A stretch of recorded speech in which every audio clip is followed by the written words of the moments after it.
Here we go. The ever popular page 3. For those of you that keep track at home, every night, without fail, except some nights, someone always requests page 3. A lot of times. All right. And Kyroot said, one man produced his own magic formula. It didn't do anything, but by God, it was his.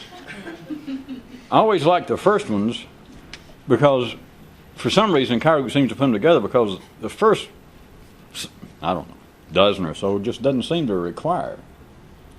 Do not seem to withstand. Do not seem anxious to tolerate an additional comment. What can you say? Other than pick out anything in ordinary secondary life and it will fit right in there.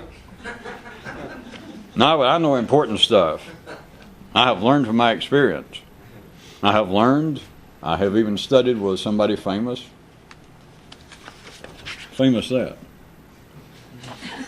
You know, it says one man. Will it make you happier? All men. Because Kyroot already did that when you forgot that one man is all men. You just have to know how to stretch it a little bit. But one size does fit all. For those of you who have tried to put on a safety device in the dark. That's one of the worst thing about it is, in the dark, of course, you can't see the instructions to find out how rubber works. But one man is all men. So this one man produced his own magic formula. It didn't do anything. But by God, it was his. All right. I said everything in life. How about one's own personality? You don't consider that a magic formula? And what could be more useless? What could be more inoperable? Dysfunctional. Now, people think that means that the thing's supposed to function. They think it's psychology now. They think, well, I'm supposed to function. Yes, I'm dysfunctional. May I have a government grant of some kind? Would you all hold hands and pray for me or get me on the Oprah show? So I shouldn't say dysfunctional. Back to it didn't do anything. That didn't sound like anybody's personality. Of course, it's well within your rights to stand up there at home in front of your TV and say, count me out of that. But one man produced his own magic formula. It didn't do anything, but by God, it was his. If we really want to be crude, I guess we could do some version of that and say that there was some guy somewhere that said, well, I may not be much, but I'm all I've got. Which, if you're easily touched, I guess is touching. Because may I say, really easily touched. I mean, like the kind of person that would cry over seeing green wallpaper. And Kyroot said, it's another one of these so-called laws of physics, as he calls them. The serious can never understand the nature of seriousness. Page 6, that's pretty early for a heavy one. But, of course, all of you who have been watching and listening to some of this know that Kyroot's been using the word serious for a good while now. And it's not simply that ordinary people or that life is not to be taken seriously, which of course it's not, but it's not that it's that. Because out in the ordinary world, it must be taken seriously, or we would not have the good fortune, the ability, the freedom, if you will, for clowns like us to be sitting around, doing this sort of thing. Just think, what if you had to be as serious as your mother or your father or your uncle, the man you work for? Anybody in life. What if you had to be that serious and try to carry on this at the same time? Now, I know that some of you try. And I look at you at times and I think we're going to have to redefine the whole description, the whole diagnosis of sweating bullets. Because I know some of you, it's making you want to clutch your head. If not, all right, clutch your head. We'll stay with that. But behind what Kyroot uses when he says the word serious, we will assume that everyone thinks that there's something else involved. It is the nature, to make it real quick, civilization, society, everything that's decent, everything that's good with no sarcasm, no cynicism, the very background that it takes for anybody to live, including people trying to do this. The safety the minimal safety of life. For you to be able to, chances are, statistically, for you to get through 60 or 70 years here on this planet, in this country, in this galaxy, in this universe, and to live that long, with no worse bad luck than the average person, if you're the average person to start with. The background has got to be a kind of seriousness. You could not have, it just should be obvious. Well, I know it's obvious when I say it, but people don't go around thinking this way. You could not have the background of your life. Think back to cartoons. The cartoon's drawn, and you've got this background. Back there, the background cannot be a whole group of Daffy Ducks if it was a Daffy Duck cartoon. You got to have Daffy Duck up here being nutso, and then everybody back here being sane. Or the variation, the other one, that great, was it Moliere? I always forget who did that series, Green Acres. It's kind of reversed that, the background is crazy and the guy up front is sane, which is just a nice little twist. But the point is, it is not funny. It couldn't even exist. You cannot have the background crazy if the lead character is crazy. The background has got to be stable. That's what makes things funny, all the way from the Keystone Cops to that real hilarious. Any of you have read the Bible, the book of Ezekiel? Well, they just don't write them like that anymore. The world must be taken seriously. Let's speak about everybody. And we'll just consider that we are an asterisk on or a pimple, no, an asterisk. We're an asterisk on life's ass. Damn, I did it anyway. We're an asterisk on one of the lesser pages of life's serious tome. Things must be taken seriously. Society, culture, religion, education, everything. You know that. Compassion, anything you name that is considered by the majority of people at any particular time and place to be a worthy human endeavor, a decorous human feeling, any interest that seems to be reasonable and positive with humans is always serious. Now, serious people, I guess, would give some leeway to humor and say, well, I guess there's a place for it. But notice, the more important people are in life, the less they're inclined to laugh. In fact, those of you who don't know it, one of the things they teach in King's School, or they used to when they had them, is royalty does not laugh. Literally. And there's a reason. It's not just culture. It's not just for them to act like big shots, because if they're already the king, they can take care of you anyway. They don't have to. But there is something that is just known, not just royalty, the so-called upper classes, is what humor. And I guess they tried to explain it. I'm sure they could. I could make it up for them. That's sort of coarse. It's rather crude. Maybe you'll smile if somebody tells a joke, if it's not real offensive. Maybe smile. But you yourself should not go around being funny. Forget silly, but just to be funny. The kings don't tell jokes. Presidents don't tell jokes. Prime ministers. The big shots of the world do not tell jokes. The point is, life, in a sense, does not tell jokes. Humor is seen, not necessarily as an anomaly, it's just an acceptable time out. Because life would tell you, anybody would tell you, speaking for life, any ordinary person, not you people don't speak for ordinary life. But ask any ordinary person all the way, just from your mother, your father, some guy down the corner, just some reasonable person, all the way to those who apparently run the secondary world. And they will tell you that life is serious. With all the kind of graduations in between and the kind of modifiers they might put on it, the thing is, they're going to tell you that life, and they don't have to be religious, they're going to tell you, if they had to pick out a word, that life is serious. If nothing else, life is serious. You've got to watch your health. Are you still eating butter? Have you cut down on your cholesterol? Are you getting enough bran? And people take it seriously. They're supposed to. We're not just making fun of it. But there is a nature of seriousness that the serious will never understand. Which, of course, those of you who are getting good at this, there's a reason why. Because if they did, they wouldn't be serious anymore. And we'd all be we'd all be in trouble. The background would be falling apart right around our little Woody Woodpecker and Daffy Duck feet and knees. We'd turn around and there would be your president, the head of the local electricians union, a priest, a rabbi, and they'd be over there making faces behind your back, which Kyroot mentioned that one tonight about there's a lot going on behind your back. But that's not necessarily what he meant, since nobody requested it yet. I'm not going to tell you what he meant because I don't have to worry about what he meant unless it's requested and I have to look at it and come up with it. But I just remember that he said that tonight, that one of them. There is a nature to seriousness, and as much as Kyroot and I have talked about seriousness of late, it's not an attack that the whole world should loosen up and chill out. God forbid.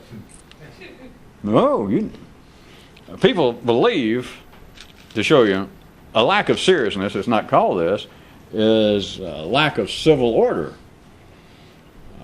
If you lived in a dangerous country, if you were living right now, let us say in what was Yugoslavia or parts of around the Black Sea, Armenia, or just neighborhoods in Birmingham and Teaneck, there are places to live that are dangerous. That is, if you were there, you'd say, this is uncivilized, this is dangerous. What it is not serious. In a different way, but it is not serious, because what you want to do is turn to the people that just seem to have no respect for law and order, no respect for private property, no respect for their health, your health, people taking drugs, selling drugs, trying to cheat you on a drug deal, just all kinds of things. The point is they're not being serious. They're not playing fair. They're not civilized. It is a lack of seriousness, no. Although the social critics and the judicial system, that sort of would not call it that. They'd say, well, that doesn't hardly cover it. You can't call people who are out dealing drugs and beating up women and raping women and shooting people. You can't just say, well, they're not serious. These people are dangerous to society. True, but they're not serious. You see, because they're not taking society serious. They're not taking morality. They're not taking laws. They're not taking a sense of decency seriously. So seriousness is, no matter what it's called, and it's not normally called that, I agree. That's why I think Kyroot picked it out. It's try to stretch your brain a little bit, your sight. Everything about the secondary world, everything about civility, everything about the normal march of progress of the intellectual world is based upon seriousness, as opposed to something else. And it can be called uncivilized disorder. It can be called breakdown of morality and all of that, but you understand it is still a kind of antonym for seriousness. Civilized people are serious people. They can take a joke, they can smile along, but they are serious people. No country is going to elect Daffy Duck president. I mean, even if every now and then his eyes kind of got frightening and that kind of, quit, and just for a second you thought, that son of a bitch knows what he's doing. That is some kind of goddamn terrifying act. Every now and then he just stops. Nobody's going to vote for that man. You're not supposed to. Well, he's not going to try to get voted in. There is a nature to seriousness that cannot be understood. The reason I dwell so long on this is any time that you're foolish enough to feel critical about life, not just something as crude and coarse as arguing back at someone on the TV their expressed political opinion, not that crude, but the feeling to turn around at somebody else's attitude toward life, their hobbies, their interest, and to feel like, good grief, loosen up. You're nuts. People out crawling on their knees against having retail stores open on Sunday in New Hampshire. And there are people there, Catholics, for a non-commercial Sunday, or anybody, Baptists, and they're on their knees, dragging themselves, bleeding. And you think, holy Christ, lighten up. Don't be so what? And you're going to say, insane, idiotic. Don't be so serious. The secondary world is serious business. And what I was getting at, you're compounding a kind of serious internal personal felony to think of someone else as being overly serious, or just being serious, such as these perhaps extreme example that you think I made up of you perceiving someone else's interest as being, God, that's too serious. That is past serious. That's on the verge of insane. Not so. It's necessary. And they will never understand it. And you are absolutely being insane to think, well, I should go tell somebody. I should try and show them reasonably, logically, that, sir, madam, I can appreciate your, perhaps, I assume it's springing from some religious interest, some moral background that you have that you believe that you're objecting to so-and-so. But my God, you have carried it to the point of some kind of neurotic ED figs. You're going to drive yourself crazy. Don't be so dogmatic. Don't be so fanatical about it. You're just too serious. Talk about your what? Waste of time. Back to the Kyroot. The serious will never understand the nature of seriousness. If you thought that got, I'm saying you, in a generic sense, because I assume I'm not preaching to the converted. Or is that backwards? I am preaching to the converted. I don't want to think about it. It is not just seriousness, it would be at any time. You trying to point out to someone else that they are too affixed, that they are too glued to this one opinion they have. They're supposed to. That's the background of life. That is seriousness. But to expect them to understand seriousness, you're an idiot. You're falling into a bigger, you tried to pull somebody out of a cesspool, and you fell in, and at the same time you did, you wet your pants or something. Even I agree to a strange metaphor.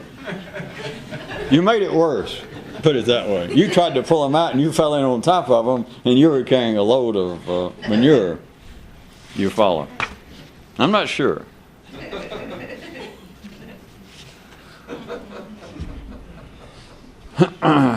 Do-do-do. And Kyroot said, as he looked at his instrument, and I suggest this is, I'd say more along the line of a trombone than a microscope. That's what it means. Well, listen to it. As he looked at his instrument, one human thought, if you're not going to show off, what's the point of playing? Now may we leave the great world of brass, valve, and slide instruments and consider if you're going to think, and as always, you can take it from both levels. You can take it from the secondary sense, which is the way secondary people do it. If you're going out in public and not show off, why the hell go out? I mean, if you're going to the trouble to dress up and go out, why go out in a white shirt? Why go out with an ordinary crew cut like my grandfather? If you're going to live in the secondary world, really live. Now, back to another way. What if you took it? If you're going to think and not show off, that is, if you're going to think and not do better than everybody else, why the hell you can fool with it? Well, I am thinking important thoughts. Yes, what are they? Well, I was just thinking about what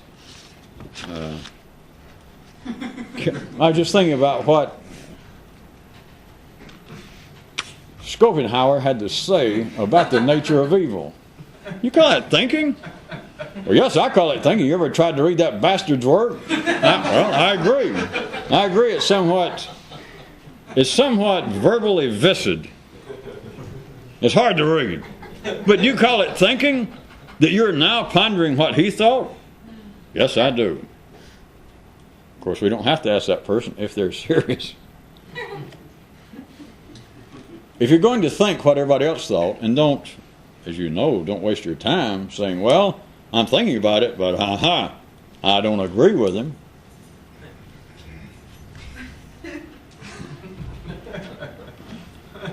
Am I impressed?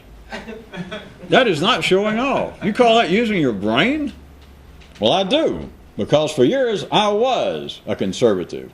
And I thought about it, and I read, and I pondered, and I talked to people. And now I've decided I am not a conservative. Strike up the band and put off. A night ago, I believe, that really went over like a conservative at a nudist colony was that a man contacted the show. This was the rough way it went. A man contacted the show who identified himself as the head of the Pro Scarlatti Society to notify us that he had changed sides. Well, see, now you just give me a mercy reaction because I was sitting right here the night it was read. Nothing. How's he going to change sides? What is he now? He's now, well, I'm starting a new outfit, the Anti-Scarlatti Society. Do I have to go any further? Well, we're giving a whole new definition to, this would be on Daffy Duck time. How the hell, to begin with, could you be anti-Scarlatti? Literally. But then how could you be anti-anything that is that innocuous to start with? I mean, you can say, well, I don't like music. Well, big deal, but you're going out and start an anti-music league?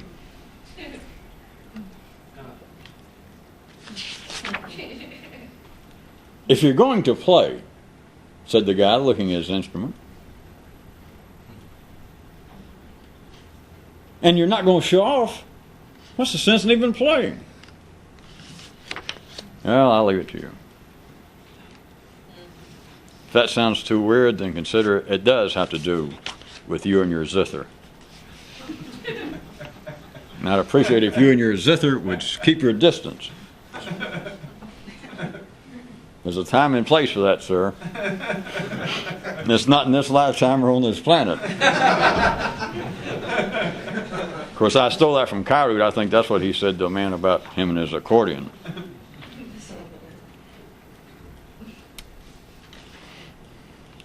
All right, I'll read it. Kyroot said, to try and frighten his children into more serious intellectual efforts. This one man would slip into their little bedrooms late at night, and in the dark, ominously moan, "Beware, beware, the throbbing noodles." All I will do to take up for Kyroot, since he's not here to take up for himself, is to refer you to the opening of this program. I assume we're still running it. It says, just because something makes you laugh doesn't prove that it's a bagel. A joke.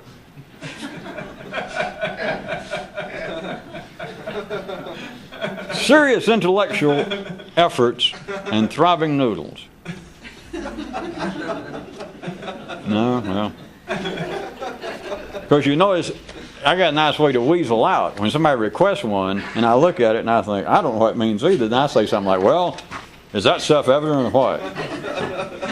Well, so some of you don't know it, but I got through down there 3 weeks of rabbinical school. I learned how to pull that stuff.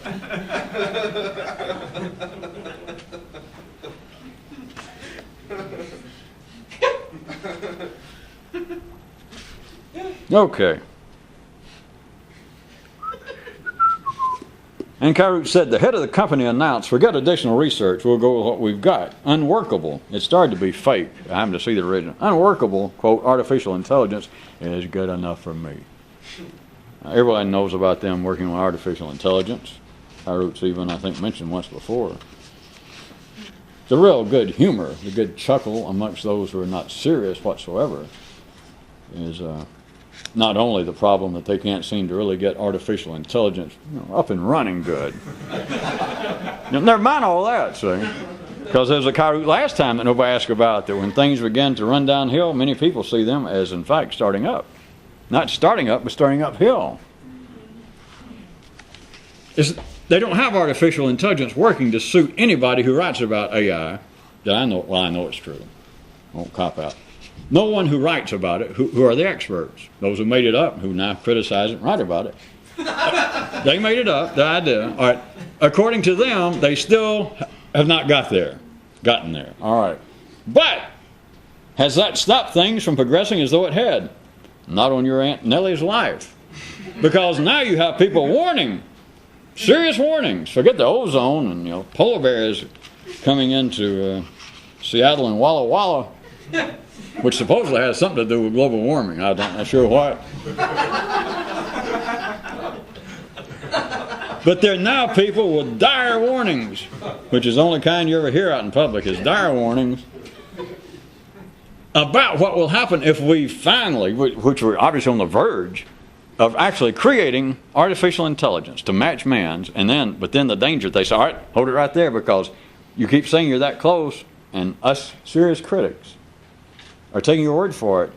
But if that happens, and then besides dire warnings, then you get into things like opening Pandora's box, letting the genie out and then can't get it back in the bottle, because they warn, if we do this, think of all of the possible dangerous ramifications that if we actually create machinery, software, if we create this thing, artificial intelligence, then what? Next thing you know, we're going to be working for it. Next thing you know, it's going to be out of hand, and then whatever the latest science fiction scenario is. But like everything in the secondary world, if you know how to dance, the damn thing makes sense. You can wind up anything in the secondary world, since it runs on 2 feet, and looked at from a certain angle, the damn thing works. That when you hear, well, yes, we can create artificial intelligence, and they can describe to you reasonably, sequentially, logically how close we are. And well, yeah. You know, if you look at it that way, yeah. And then somebody says, but wait a minute, if we do that, and it actually gets as good as man, well, is it going to stop? Did we stop? Then what's going to happen? So you watch it dance that way, and you think, that is true. We better watch it. If anybody still needs another test, you don't need more tests, do you, to check your own intelligence? Oh, that's right, to check other people's intelligence. You know, I've given you enough tests. You ask people, what percentage do you think environment plays on one's makeup, and what percentage? You can do that one, or you can do you think, I'm asking you as another serious, up-to-date person, do you believe that we have actually gone, if we cross the danger line, I mean, is it irreversible now, the damage we have done to the planet's environment? Or can we still reverse it? And if anybody pauses to hesitate, if you pause to hesitate, don't worry about tabulating the score. You don't have to, trust me. The other one is, you watch it dance, that listen to these dangers. Let me describe what would happen if we actually can produce artificial intelligence. We are playing, my friends, with and then they'll really get fancy. We're playing with perhaps a Pandora's box anew. I mean, when people get creative in the secondary world, I mean, there's hardly any stopping them. We have let loose a league of new demons on this planet. Do you understand the test? It's the same test as, put it crudely again, but that's the way a good rebel likes it. If you believe that humans, individually, collectively, all humans together, finally everybody gets together to do one thing, by God, let's just fuck up this planet on purpose. If you believe that humans can get together and destroy the planet, don't bother to raise your hand, because I know you're watching TV is proof enough already, etc. You are simply locked into, if you believe that for a second, and it's not a matter of belief, it's just if your system still resonates with that kind of dance, with that kind of neural activity, you're a long way, if you're interested, which I don't know why, but you're a long way from this kind of stuff. I mean, you're a real long way. You're safe, you're sane, if you believe that. And you can believe it, because people can prove it. They can prove it, not just prove it, they can prove it by statistics. But also, if you believe, forget about the danger of artificial intelligence getting better, if you believe that a human, any collection of humans, all humans to get together, and they decide, all right, let's fuck up the planet on the back burner. See, that's some more of that original talk that they do in the city. I picked up some of it. They'll say, first off, let's do this. Let's create a machine, a system, a software. Let's create something. If we all apply ourselves and get over with it, let's apply ourselves and create something that is as intelligent as us. If you can think for a second that, that's possible, you too, there's no danger. You'll never become a revolutionist. You'll never go nuts. You will never have to do an imitation, even internally, of Woody Woodpecker. If you believe that humans can create something, and it's not humans' fault, it's no shortcoming in humans, because things don't come much better than humans.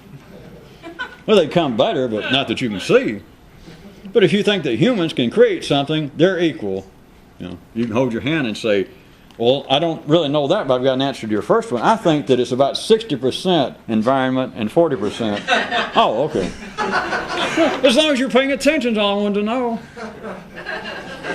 Anyway, kind of the joke is, amongst me and Woody Woodpecker and Elmer Fudd, is not just worrying about, the artificial intelligence will supersede man and get out of hand.